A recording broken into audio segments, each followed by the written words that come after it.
Childhood obesity video number 2. So the question really comes down to, if I can get this to work, what can you do about it? It's the same with adults. We don't have a lot of options. A lot of us are overweight. We struggle with weight. We probably all could eat better and be more active, and that's just a combination of things. But with kids, so with kids, the number one rule is don't let, I should say, with unadults. That's probably a better word to use. Don't let little kids become overweight teenagers, because once they get the keys or they are able to purchase foods on their own, they may not make good choices. They most likely won't. So what does that mean? Do you put a 5-year-old on a diet? You do not. You change their diet. You are trying to reinvent their environment, so making them become more active, which means get into some fun sports. Rearrange their dietary environment, which means meal planning, bringing them shopping with you, but controlling the choices which are made. And if that means the whole family has to get rid of all the crappy food in the house, so be it, because that's how it is. We talked about this for adults. You need help. You can't do it alone to lose a lot of weight.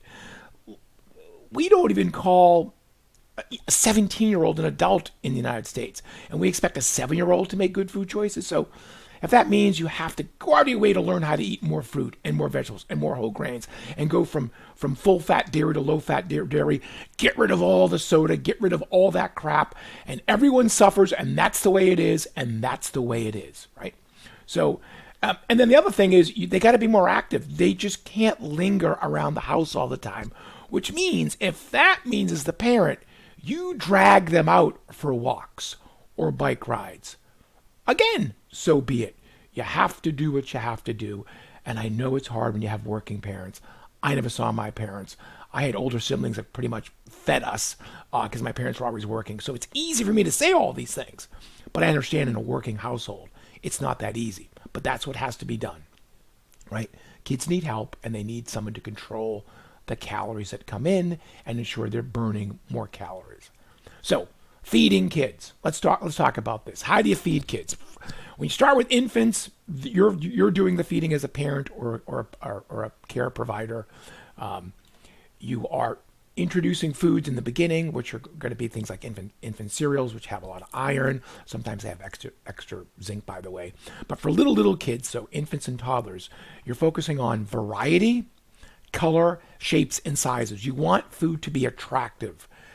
And never be discouraged if your child doesn't like a fruit or a vegetable, because they may see some other kid at childcare eating the same thing that they say they don't like, and they come home and they're converts. They love it. So that's the big thing, right? And kids are growing fast. So you want to ensure that they get enough protein to build a healthy body. As a parent, introduce as much variety as possible. Like I said, different colors, different shapes, different textures. Don't, if you're a solitary eater, you eat the same foods all the time, don't leave that hang up on your kids. I don't like shellfish. I kind of sort of like fish. Sort of. I don't have that hang up on my kids. If my kids are older now, if we want to go out for a treat for sashimi and sushi, we order the fish, I eat the fish, I do what's necessary because I want them to be familiar with foreign food that is culturally foreign, but even texturally foreign to them.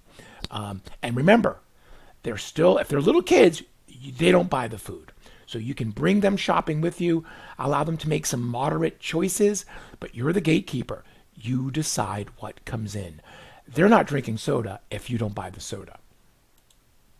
And right, and do crazy things with kids. If you can't grow it, go pick it. By the way, my daughter's screaming back there.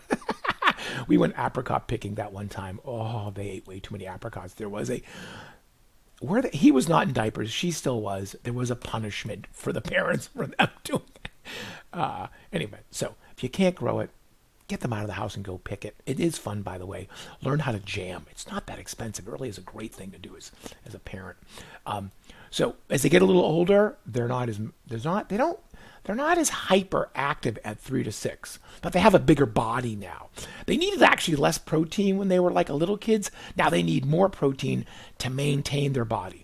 Now you start worrying about good patterns including them in the cooking process, even helping to prepare foods, not with sharp knives, with dull knives. You control the options, so you don't let them pick whatever they want in the grocery store. You give them healthy options to choose from, right? And remember, you're building a pattern. They're watching you eat. They're watching the choices you make.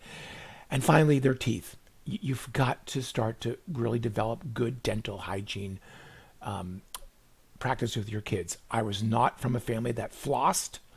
This was in the 70s, and my teeth really reflected that. That if the one things that my kids do, if that's the worst thing I do as a parent, they kind of overfloss. And they don't have good dental genetics, by the way, and they still have sketchy teeth. So you got to start the brushing pattern and the flossing pattern early.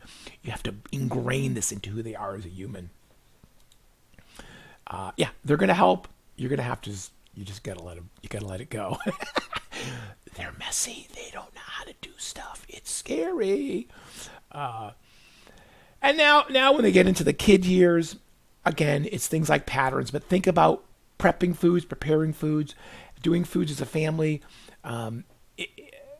Try if they're going to school, try to have them bring healthy choices. They will trade foods at school. That doesn't mean you can't package healthy meals for them. And then this is the age at which my daughter specifically started to shy away from animal tissue. And that means you have to have the courage, if you're a meat-eating family, to eat non-meat products. That's the tofu. That's edamame. There's so many soy protein products out there. Or just meals like chili that you don't have to include beef to. You have to be open-minded to your kids to make their own kind of food decisions. That said, you're the parent. You have to make sure they're getting enough protein, they're getting enough iron, they're meeting all their nutritional goals while exploring their dietary choices, and you're giving them lots of variety on different kinds of foods from all over the planet. Look, if you have relatives who make specific dishes, grandma, grandpa, auntie, make those with them, have the kids make them with them, document everything, write down all the recipes. You can't, once they pass away, you can't get the recipes. I'm telling you, what they write down is not the recipe. And that's it. By the way, that's my dad making pizza at his house. And my dad's pizza recipe keeps moving all over the place. The temperature, the dough. So the recipe is not the food. All right, take care. That's it for feeding kids and the second half of the childhood obesity.